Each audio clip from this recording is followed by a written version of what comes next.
ಭರತನಹಳ್ಳಿ ಶ್ರೀ ಭ್ರಮರಾಂಬಾದೇವಿ ಜಾತ್ರೆಯ ಮುನ್ನಾ ದಿನ ಸಂಗತಿಯೊಂದು ಮೊದಲಿನಿಂದಲೂ ನಡೆದುಕೊಂಡು ಬರುತ್ತಿದೆ. ಮಧ್ಯಾಹ್ನ ಅಮ್ಮನವರಿಗೆ ಪೂಜೆ ಸಲ್ಲಿಸಿದ ವೈದಿಕರು ಶ್ರೀ ಮಲ್ಲಿಕಾರ್ಜುನ ದೇವಸ್ಥಾನಕ್ಕೂ ಬಂದು ದೇವರಿಗೆ ನಮಿಸಿ ಸಂಕಲ್ಪಿಸಿಕೊಂಡು ಹೊರಡುತ್ತಾರೆ.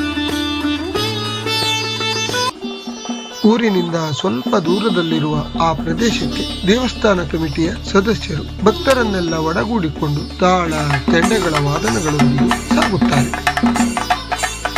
ಒಬ್ಬೊಬ್ಬರೇ ಬೇಲಿ ದಾಟಿ ವೀರದೇವರ ತಾವು ಸೇರುತ್ತಾರೆ.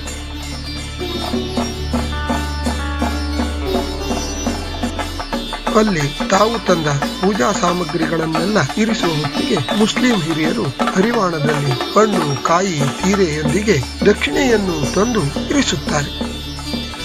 ಮುಂದೆ ವೈದಿಕ ಪದ್ಧತಿಯಂತೆ ವೀರದೇವರ ಪೂಜೆ ಶುರುವಾಗಿ ಮಂಗಳಾರತಿ ಮುಗಿದ ಮೇಲೆ ಮುಸ್ಲಿಂ ಬಾಂಧವರು ಭ್ರಮರಾಂಬಾದೇವಿಯ ಸಲುವಾಗಿ ತಾವು ತಂದ ಎಲ್ಲ ವಸ್ತುಗಳನ್ನು ವಿಶ್ವಸ್ತ ಮಂಡಳಿಯ ಅಧ್ಯಕ್ಷರ ಕೈಗೆ ಹಸ್ತಾಂತರಿಸುತ್ತಾರೆ.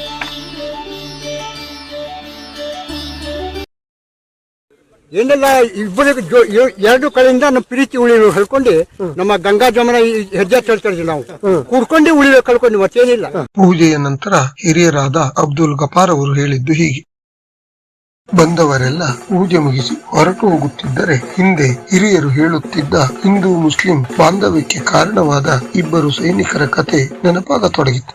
ಹಿಂದೆ ಭರತನಹಳ್ಳಿಯನ್ನು ಆಳುತ್ತಿದ್ದ ರಾಜರೊಬ್ಬರ ಕೈತಳೆಗೆ ಮರ್ದಾನ್ ಮತ್ತು ವೀರ ಎಂಬ ಇಬ್ಬರು ಸೈನಿಕರಿದ್ದರು. ಅವರು ಅತ್ಯಂತ ಆತ್ಮೀಯರಾಗಿದ್ದರಲ್ಲದೆ ಒಂದು ಯುದ್ಧದಲ್ಲಿ ಊರಿಗೆ ಬಂದ ಆಪತ್ತನ್ನು ತೊಡೆದು ಇಬ್ಬರೂ ವೀರಮರಣ ಹೊಂದುತ್ತಾರೆ.